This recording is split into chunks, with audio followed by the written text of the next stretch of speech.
On Woman's Hour, Zawe Ashton talked about a recurring fear when performing on stage, that she will get her period. She was in Janet's The Maids in London's West End, and confessed this to her female co-stars, who confessed the same right back, that they too worry they will look up to find the audience sniggering at the blood dripping down their thigh. Right back from the age of 12, being female involves a certain viscerality, a certain shame. I'm not one of those ladies. Let's talk about periods. People, though, of course, it goes without saying that I will fight for those people's bloody right to do so. Their right to say, when you ask how they are, that they need to bleed, even if they know I'm going to pretend to vomit right afterwards, or to discuss quite openly the complications of rinsing one's mooncap in a unisex toilet, or to have any number of conversations about the time they lost their tampon inside themselves quite loudly in a cafe in Rye.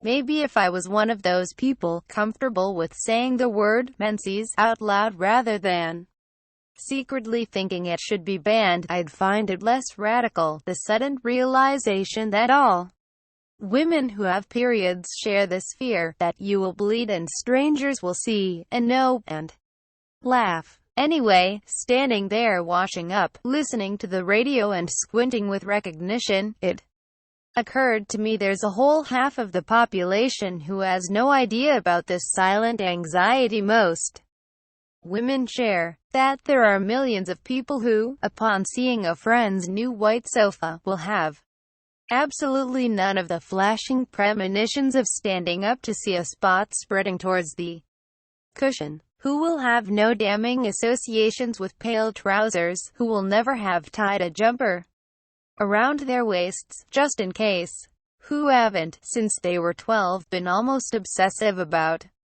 checking their reflection from behind, about locating the nearest bathroom, about walking slightly behind a group. Because from right back then, being female involves a certain viscerality, a certain shame. Across the world, wider discussions have begun on the politics of periods, and Westerners are learning about the impact they have on girls' health and education in places like Uganda, where menstruation is one of the main reasons girls drop out of school. Except it's not just in developing countries. In March, a police officer tracking truancy in a Leeds school discovered a large number of female pupils skipped lessons during their periods. In June, a survey found 46% of teenage girls said they'd skip pay because of their periods, with 39% saying they were worried about leaks.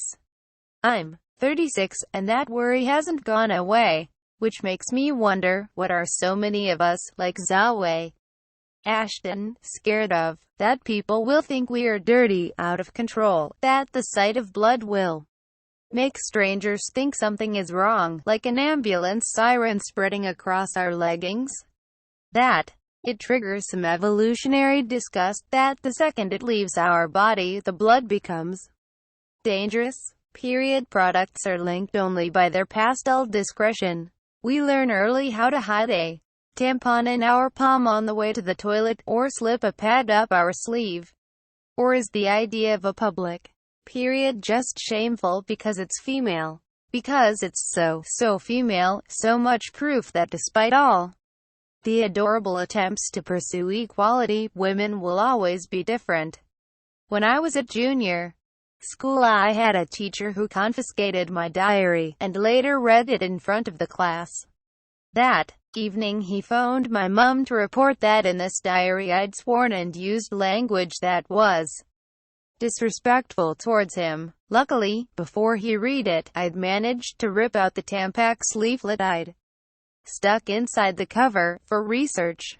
The idea of him seeing that, knowing it was mine, that one day I'd be a person who, on top of everything, had periods, had been too much to bear. Funny though, it was a year with this teacher that turned me from a shy and scholarly child into the feminist nightmare I remain to this day.